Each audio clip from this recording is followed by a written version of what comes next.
Hello, I am a geography teacher, and we have a bit of a reputation for wearing tweed jackets with leather elbow patches and perhaps chunky brown cardigans, although I hear they may be chic these days. I'm not sure this video is going to do anything to reduce that reputation of geography teachers being a little bit out there and a little bit quirky. My friends will testify that fashion isn't really my strong point, but what I take much more seriously is my wristwear. I've been interested in wristwatches since I could tell the time, and spent my childhood hours choosing my next Casio from the Argos catalogue. Controversially, I've become accustomed more lately to wearing two watches, one on my left wrist and one on my right. More on that in a few moments. So I'm not going to delve too deeply into the watch box for this video, but what I am going to do is just focus on my favourite watches and those which have the most geographic reference. I'll begin with my favourite. This is the first of the three. The one that I most regularly wear perhaps on my left wrist. I'll show you what I wear on my right wrist towards the end of the video. This is my Seiko Sarb017, a fairly recently discontinued watch with a wonderful sunburst green dial. I love it. It's got a bit of a cult following on the various social media groups. Its heritage is very important. Its predecessors in this line of watches were the first real attempt by Seiko to make sports watches, and were inspired by the Yamato, Japanese for mountain men. That sounds very geographical. Mountains dominate the Japanese landscape, and those who worked or spent leisure time in these mountains inspired this watch. It can handle rugged terrain, and this is my one, as you can see here from the case, is actually really rather bashed up, perhaps due to my rough approach, but I think that adds to the character. The craftsmanship within the context of this being a mass-produced watch and its character set it apart, and I feel that I have a connection through wearing it to the Japanese uplands, which constitute an island arc in the Pacific Ring of Fire. I often wear this on a bracelet, which has got a diver's extension, mostly for comfort. I don't get on very well with bracelets otherwise without this feature. And I bought this bracelet with the clasp separately as an aftermarket purchase through a company called Strap Code. Although I obviously have no affiliation to them, and I'm not advertising their products other than to say I like them.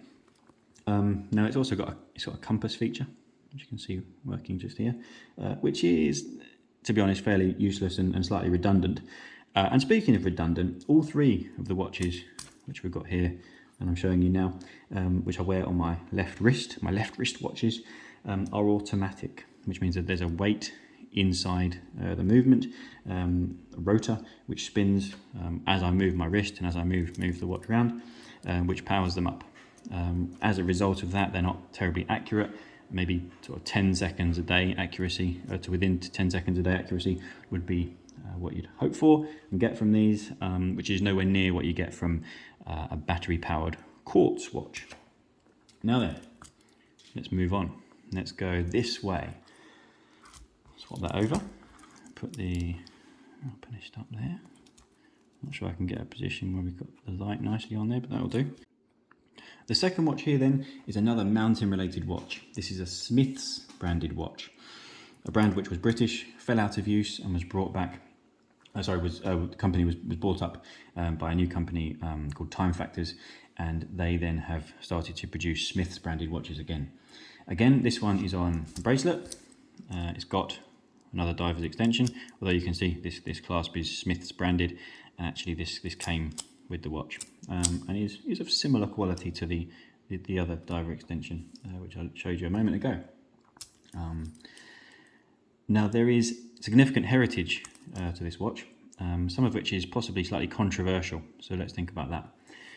The Smiths Everest PRS-25 this is. It wants you to think it climbed Everest, the tallest mountain in the world. In 1953, Everest was one of the last points on the Earth not to have been trodden on, explored by people.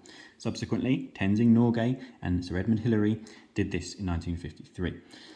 Rolex sponsored their trip, and every member of the party had a Rolex watch. An Oyster Perpetual, I think, if you're interested. On loan, they had it on loan, and they would then test it at altitude, and then they would give it back. Tenzing Norgay was definitely wearing, he confirmed it after the trip, his Rolex when they finally summited. What Sir Edmund Hillary, though, was wearing is a matter of some contention and controversy. Smiths claim that he was wearing one of their watches and not the Rolex. Rolex claimed that he was wearing the Rolex, and they looked to capitalise significantly on the marketing opportunity, and they immediately released their famous Explorer featuring the 3, 6 and 9 numerals. You can see it on this one as well, that they still associate this line of watches with Everest. So Smiths ceased trading in 1979 originally. They are, as I say, now a resurrected company brand, and this watch is a homage. This is pays tribute to particularly the Rolex Explorer, the 1016. It looks very similar to it, which was produced from the 1960s to the 1980s. So as a result, it's sort of a bit of a mishmash. But the story has got some great geography in it. It's a small, 36 millimeters, I think, across, unobtrusive and classy watch. It hasn't got a date function, as you can see here, and I really do love it. It's slightly smaller than my Alpinist, which I think is 38, 39 millimeters across. There we go. So on there. We'll put this one up here then. That way round. I've put a little bit of a spoiler there. I've showed you what's on my right wrist. Oh dear. Okay, so briefly then. This is the third one.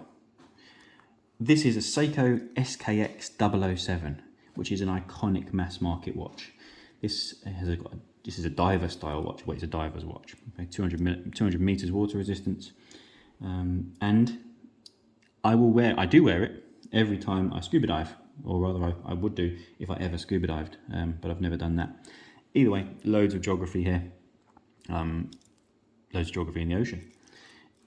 Also got a diver's extension. This one, very similar to this strap here. It's the same clasp, and the bracelet bought from the same company. They're almost the same. They're Jubilees, but that one is a Angus Jubilee, so it's a bit thicker, chunkier. This is a regular Jubilee. I probably bought the wrong bracelet for each watch. I should have got that one to go on there and that one to go on there. But there we go. I've got to live with it now. I can cope. Fine. So finally, before I finish then, right wrist, and I've already given this away now. So here's just something very different. Garmin Forerunner 235. I was gifted it recently, and it tracks my vital functions and exercise, and generally checks that I am still working as I should be. Thank you very much for watching.